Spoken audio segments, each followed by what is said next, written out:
One of the most important methods for 3D artists in the industry to capture complex details is through using decals, a concept that is often overlooked by many, but in reality, they can be the key that is missing from your projects. So what are decals and how can they be used effectively in your own projects?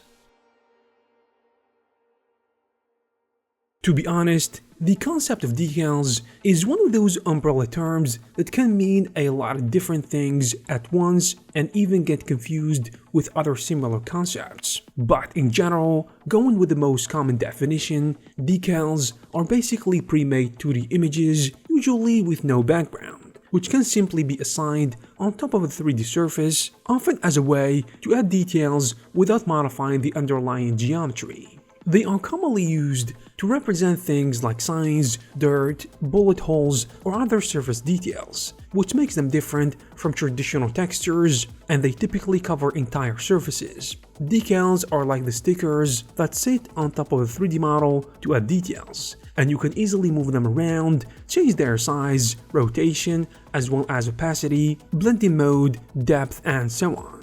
They are very popular in real-time software such as Unreal Engine for environment design, but they can help you with the optimization if you want to run things smoothly on weaker machines. But you can also do that in software such as Blender to add details to 3D models by using add-ons such as Decal Machine. And you can mainly see them used in video games, but also in other 3D art projects. When you put it like that, it sounds basic. In fact, almost too simple, right? And that's the magic of it. Like, can you imagine something that is as simple as this and can be such an important element for adding details, variation, or little visual touches that can make a scene pop? For example, whether you are opting for photorealism, stylistic looks, or just adding some imperfections, I think this will be a great tool. The unique thing about decals is that they are non-destructive, meaning you can adjust them whenever you want. And generally, they can be used in two ways.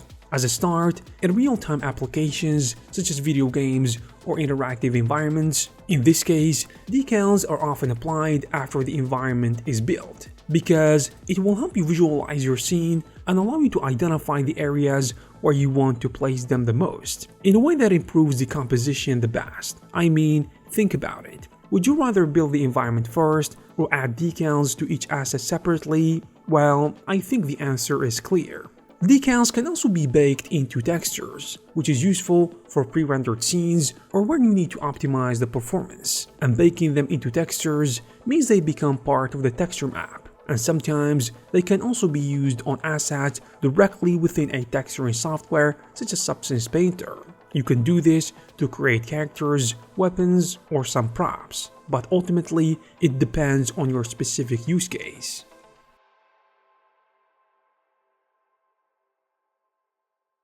When many people hear about decals for the first time, some of them might think it is just a fancy word for stickers. And hey, that's not entirely wrong. However, this perception underestimates their true potential, because decals are actually a powerful storytelling tool, and it is an efficient one, I might say. Whether it is gonna be used for cracked walls, with peeling paints, faded street signs, or anything else to create a sense of abandonment, scorch marks on buildings, bullet holes in windows, and warnings painted on walls, just to convey a certain feeling and to create certain environments. And decals help convey emotions and offer insight into the environment or character they are applied to. This is especially true for hard surface designs, where decals often have a 3D-like depth and feeling. They can virtually improve details in a way that is both optimized and effective, as they are just images and don't require any additional topology. In hard surface work, decals serve as a stylistic choice, communicating specific themes and striking a balance between functionality and design language. For instance, you might use sharp, clean panel lines or subtle beveled edges as decals to give the illusion of mechanical complexity. Or you can crowd a small area with decals while leaving larger spaces more minimal, which helps create contrast. This philosophy is actually used by many renowned hard surface artists, such as Vitaly Bulgarov and Mike Nash.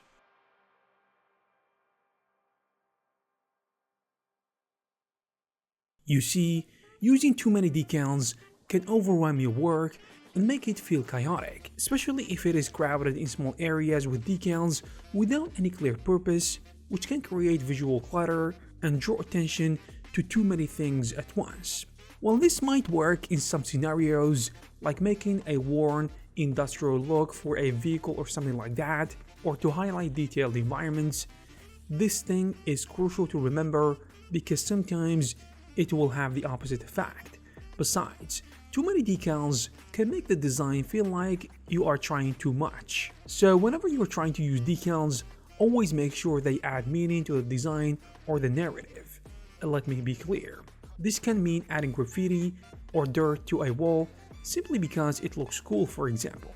But it still needs to feel organic and not distracting. So try to make it make sense with the composition, of the scene and the environment, not throwing it just there for the sake of it.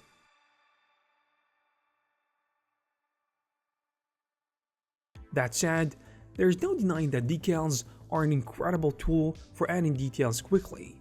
However, it is essential to remember that they work best when built on a strong foundation of modeling. They aren't meant to replace manual modeling, in addition to texturing or sculpting.